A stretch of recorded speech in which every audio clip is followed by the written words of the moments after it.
Our next speaker, Eran, please come forward. He's been a long time in this industry, first as a criminal investigator, then SOC, then incident response, then threat researcher, right? Yeah. And he is still now he's a father of a 4-month-old. 4-month-old, yes. How do you find the time for presenting with a 4-month-old child? Yeah, I had a flight of 12 hours back and forth to the US. Mainly half of this I prepared on the flight. The other half I prepared with one hand holding the baby, the other hand creating the slides, and that's pretty much how this came to be. Yeah. Okay, fantastic. I'm sure you're going to be sharing a lot of good knowledge with us, so we'll leave everything in your hands, my friend. Great, thank you very much. Very exciting to be on this stage. All right, so I'm here to share with you an incident that I managed a while back. Every incident basically is telling a story. This is something that happened. So I'm here essentially to tell you this story. And I chose this one specifically, mainly because it was very unique. It was unique in its complexity, how challenging it was for us to manage and go through this incident. But most importantly, the fact that the threat actor was very persistent. Not very common for a threat actor trying to monetize. It was very persistent, but also most importantly, he responded to our response. So many actions that we performed, he actually reacted to us. It was a real battle there, and it was very unique on that aspect, and I want to share this one. Just a little bit about me. So I'm leading the threat research at Vega Security. Basically, we're a new startup, just came out of stealth a couple of weeks ago, creating a platform for incident responders and SecOps teams. 10 years in InfoSec, past 5 years before Vega, I was mainly doing incident response, leading a team, a global team in an IR firm. And I'm coming today to share with you the attack overview of exactly what happened. I don't want just to tell what happened in terms of the attack timeline. I also want to share the mistakes that we did as a team, the mistake that I did as the incident response manager. What I'd like for you to take from this presentation is the lessons that we learned and also some of the dilemmas that we faced, because this, as I said, was a unique case. So every incident has a threat actor. There's also a victim. And in this case, the victim was a very large-scale enterprise. They had over 30,000 employees, very vast network, 110 plus thousand devices. Every business, and then many businesses have a 24/7 criticality, meaning that they need to maintain the business 24/7. And this was true in this case as well, but not only from a business aspect, to not harm revenue or not harm client reputation, but it was also important to maintain their 24/7 services, because their services they provided to many organizations, they were very important to maintain them 24/7, otherwise some lives could be put at risk. So starting this incident, we knew that we could not, at no point, we could not do full containment and full isolation of the environment. We could not harm the 24/7 services that this organization is providing. Their network was very, well, it was existing dozens of years, so it was very legacy systems, OT, IoT, multi-cloud. It was very, very complex environment to do an incident response in. And this started from a simple phishing case. Any one of you working in security operations or SOC know phishing is very common. What's very interesting here is how we went from a mere phishing incident to actually one of the most challenging and complex incidents I ever managed and my teams ever faced. Adversary in the middle attack, nothing special here, just a phishing kit. Dozens of users got SMS They had a link, Office 365, website masquerading as Office 365, taking the username and password, going to Microsoft, asking the MFA, stealing the token. Nothing special here, very common technique to also bypass MFA. So today we know that this was actually a scattered spider. At the time, it was a couple of years ago, at the time this threat actor did not identify themselves as scattered spider in any way. We didn't know who the threat actor was. We just very fast realized how advanced they are, how capable they are, and how, as I said, persistent they are to getting money out of this.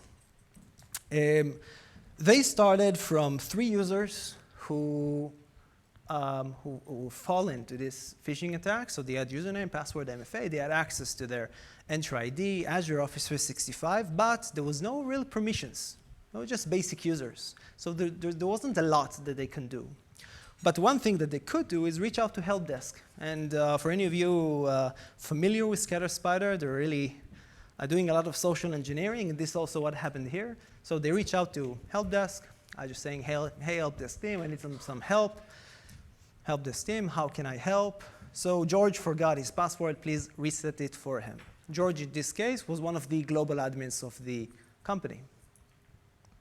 Done. So where should we set the new password? And the threat actor is using that compromised account. So just send it here, I will tell him, right? Obviously, their answer was, listen, it's a get policy. It's not something we can do. We'll just give this George guy a call and figure this out. But this wasn't actually the case. It's just, of course, here's the new password. And George can go ahead and do the login.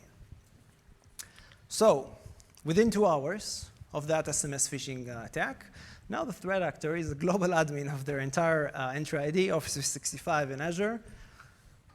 And really one thing that up until today, and really we did a lot of ransomware cases and data extortion cases. Up until today, this was the only time that me and my teams encountered a threat actor that the very first step that he's doing is to delete all other global admins. Because if you want to monetize, you want to be as stealthy as you possibly can until you have as much data as you can, until you have as much access, until you're able to deploy, right, your ransomware, the ransomware. But the very first thing, all right, let's go ahead and delete all global admins, immediately telling everyone I'm here and I'm very aggressive. To regain access, by the way, they reached out to Microsoft, told them, we need help to regain access because the only global admin that is actually in work here is not us. All right, so this was before me and my team joined, but the cat and mouse, the response to our response actually started already now. And there was a very, big, very large enterprise. They have over, if I remember correctly, around 600 IT employees. Security team was also dozens of people. And this is pretty much what happened. And this took roughly 2 weeks. So they realized they have some compromised users. So let's reset the password. What a threat actor did, right? He resetted them back, all right? Okay. So, all right, we have obviously several compromised accounts here. Let's go ahead and disable them. So what the threat actors did, started to use the backdoor accounts, global admins backdoor accounts that he already created. All right, we identified the backdoor accounts. Let's disable those. But he has other backdoor accounts, global admins, so he just reset the passwords for those again. All right, so they realized after some time that this back and forth is very complicated. Threat actor doesn't really mind that they're onto him. A lot of times, if a ransomware group, understanding that they're onto him, they're responding back to him, it just gives up. Let's go to a different victim. Not in this case, though. So what they decided to do was to restrict admin access to entire Microsoft Cloud only to the IP address of their office. However, the threat actor implemented a lot of persistency. One of them was federated domains. So he was able to forge tokens and still log in from external IP nonetheless. So they identified those federated domains, removed them, so the threat actor remove the restriction, right? So I just understand, all right, so they blocked me here. Let's just go ahead that. They still had active sessions. So they recreated the restriction. Now, in order to log into the Entra ID and Microsoft Cloud, he needed to go through the Office IP. So he just logged into the corporate VPN, which was based on SSO. So we're just able to get this access. So now is coming from the IP of the Office. All right, so they're seeing still bad activity, which consists mainly of cat and mouse of disabling users, creating backdoors, and it's still happening. So what's the right step? Let's block VPN access. So they blocked VPN access, and what the threat actor did? All right, so he pivoted to the ADFS servers, took the certificates, golden summon attack for everyone familiar, and basically the threat actor can still forge tokens, still authenticate, with any restrictions. So they needed to reset all the certificates for ADFS, and this was a few weeks of cat and mouse game. And after 2 weeks, it was the first time that a threat actor reached out to tell them something. And what he said was, we have 50 terabytes of your data, pay $10 million, and you have 4 days. Otherwise, I'm publishing the information. Actually, the letter was like 2 pages long, but this is a very, very short summary of basically what they wanted to say. Okay, so we joined to help. Going through everything happened for 2.5 weeks of all this, and the threat actor was really using over 100 different IP addresses and implemented so many persistency, MFAs, and anything you can think of. It was very difficult just to comprehend everything and get up to speed. But we understood that we have a threat actor who was global admin, who was aggressive, who connected to the on-premise environment too, who had ADFS certificates, meaning that he pivoted in the on-premise environment too. And we understood typically what we would do is isolate the environment, shut down internet access back and forth, inside and out, for a couple of days at least, to understand the situation and create an incident response plan, eradicate and restore services. But if you remember, this was not possible in this case. So the very first thing the client told us when we onboarded, when 24/7 services must remain available. So we needed to investigate, to eradicate very fast, and this is a threat actor that is responding to us. So this was a challenge. Now, if we want to work fast, we need proper visibility. And one thing I want to highlight as a challenge is that lack of visibility in this case roughly took, for our estimation, 5 times longer it would take if we had proper visibility. So for once, Windows event logs, default policies, which is very lacking. Out of all their thousands of servers, only 50% of them roughly sending logs to their SIM. And even domain controllers were not, some of the main controllers were not sending Windows event logs, which is very, very important if you want to map out exactly where compromised users have been in your on-premise.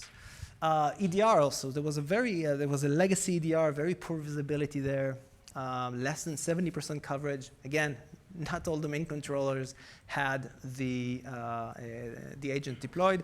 PowerShell auditing, something the threat actor heavily relied on. It was by default, it was disabled and not available for us. The VPN logs, firewall logs were not available. So our starting point, meaning that we need to do a lot of forensics work manually. We can't isolate. Threat actor is very aggressive. All right, it's going to be tough. One takeaway I just want, before I move on, one takeaway is visibility. Visibility is really key. And there's a process that always must happen to assess the situation. What are my gaps? Prioritize them, improve, then do this again. All right, let's move forward. All right, so we need to start. I had a dilemma here. How do I prioritize our work? Because obviously there has been a significant compromise in the Microsoft Cloud. So many things the threat actor did there for a couple of years ago. It's going to take quite some time to create a timeline of what happened. But also, no one investigated the on-premise. No one at all. When we joined, there was no single effort done to investigate the on-premise compromise. So I kind of try to understand what are the open questions that we have. My questions in Microsoft Cloud, Office 365, Entra ID, Azure, the remediation that was done, was it sufficient? Was something missed? These were the main open questions. But the on-premise was many open questions. This is a partial list. How many servers were impacted? Is the threat actor domain admin, like is global admin in the cloud? Are there in backdoors? Is there C2 communication? Was VPN really the initial access? Maybe there's a second initial, a different initial access. Will ransomware be deployed tomorrow, right? So we didn't know. Maybe full-scale encryption of all the environments is going to happen within 6 hours. We have no idea. And we really don't have a way to prevent this from happening without their upper management agreeing to this kind of a business impact. So let's understand the situation. I have fairly good understanding what happened in the cloud, but zero understanding what happened in the on-premise. A lot of remediation was done in the cloud, no remediation at all besides blocking VPN access and resetting the DFS certificates was done in the on-premise. So I perceived the risk, the team perceived the risk as medium here and very, very high here. At the beginning of the incident, I had a team of 6 forensic experts. At the end of this incident, I had 12, something like that. We enlarged the team more and more as we understood the complexity. So I had 6 people, and I decided to do this, right? So highest risk, let's put almost everyone in the cloud, on-premise, and let's take one person to work with the security team, understand what happened in Azure and Office 365, and Entra ID, started to build a timeline and see if we can pick up something that was missed. I can share right now, this was a mistake, right? But at the time, this felt the right decision for me. The best action, by the way, was immediately to enlarge the team and do the same focus in cloud as well. All right, so the heavy focus is going to be in the on-premise environment. What do I do with Entra ID and Azure and Office 365 in the meanwhile? Because one person is not going to be able to create a timeline for 2 weeks of malicious activity very fast. It needs to be somewhere on this spectrum between no isolation at all, very high risk. If something was missed, something might happen, but business is unharmed, versus complete isolation, significant business impact, which, by the way, wouldn't cause any risk to human lives or something like that, but just severe business impact to the operation, but no risk, or maybe some kind of a compromise in the middle. And after discussion with executive of the company, this was what was decided, which again was a mistake, but at the time felt right. All right, let's summarize like 5-6 days of a lot of forensics work into 60 seconds of a story. We have a threat actor, the cloud, connecting to VPN, which was indeed the initial access.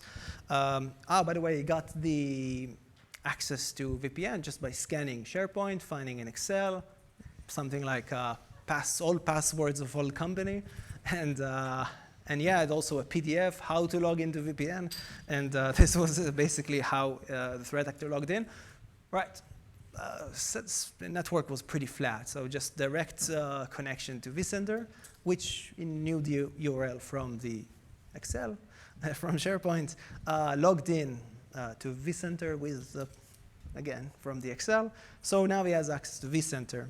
One cool technique that we saw, it took us some time to figure out, but basically he shut down one of the DCs, took the image, edited it, basically replacing CMD exe with a different tool, then turned on the machine, clicking 5x shift, sticky keys, if I remember correctly, bringing up CMD, now his system, creating local user. That's pretty much what he did.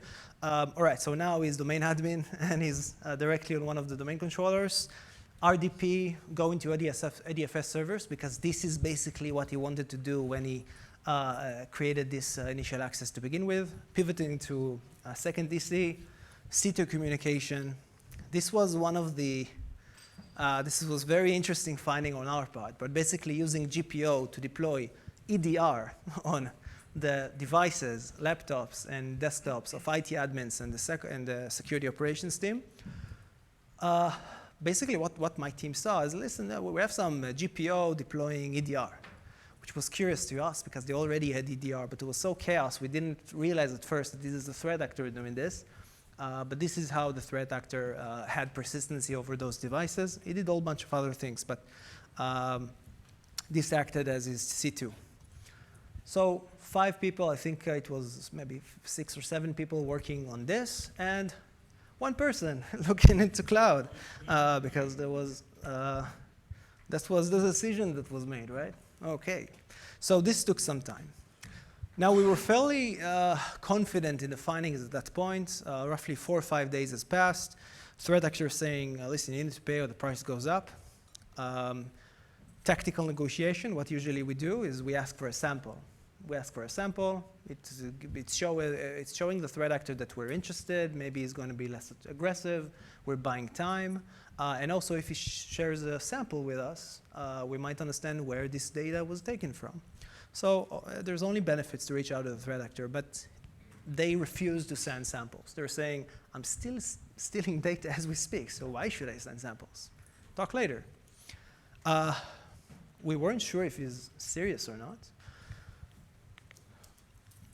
So this basically kind of raised the alarm, saying, all right, we need to focus stronger on Microsoft Cloud. Now that we have a good understanding what happened in on-premise and did the necessary hardening and remediation, let's focus stronger on Microsoft Cloud. So we learned everything that we already knew, as I said, so far. We also saw how the threat group infiltrated the Teams channel of the security team, basically eavesdropping to whatever it is they're talking about the incident itself. There was a lot of data exfiltration from Azure VMs. And there was also app registration syncing all the mailboxes of the entire environment to an external location. We took a look at this, and we saw that this is roughly 50 terabyte in size, which was aligned with what the threat actor mentioned. So a few takeaways. 1, a crisis incident, and this was indeed perceived as a crisis incident, can start from out of nowhere. Just a simple, next time you have a phishing incident, even if it's 2 users, you don't know how fast it can escalate and where it can go. You don't know who the threat actor is. You don't know if it's a random phishing campaign or a very persistent, aggressive threat group. So be ready. 2, push for the right containment. So we did partial containment in Microsoft Cloud, but the fact is that I didn't allocate the right resources for this kind of global admin compromise just because I perceived the threat to be much bigger in the on-premise. And this was a mistake. So pushing for the right containment, even when it's painful because it's going to harm business, this is very important. Never assume safe. So, they did so many remediation actions and activities in the cloud. On the 1-2 first days, when we spoke to them about what they did so far, they just said, we did that, we did this, we did that. And we kind of got the feeling that the Microsoft Cloud was probably safe. And it was a mistake, never assume safe. I don't know what happened there. They're just telling me that they did A, B, and C. But we needed to really look into those things. Right, so any compromised environment, specifically it's a global admin, domain admin compromise, full attention. What I should have done is full team working here, full team working there, instead of trying to manage both worlds with a smaller team. This is what I mentioned already. Lower visibility, slower incident response findings, and much, much longer and bigger business impact. If their visibility was great, we'll probably do this 5 times faster, I believe. All right, so I also mentioned this, aggressive threat actor, enlarge the team. If you have a team of 4 people and you understand that you're dealing with something like this, get outside help, get other teams in the organization to help. Don't try to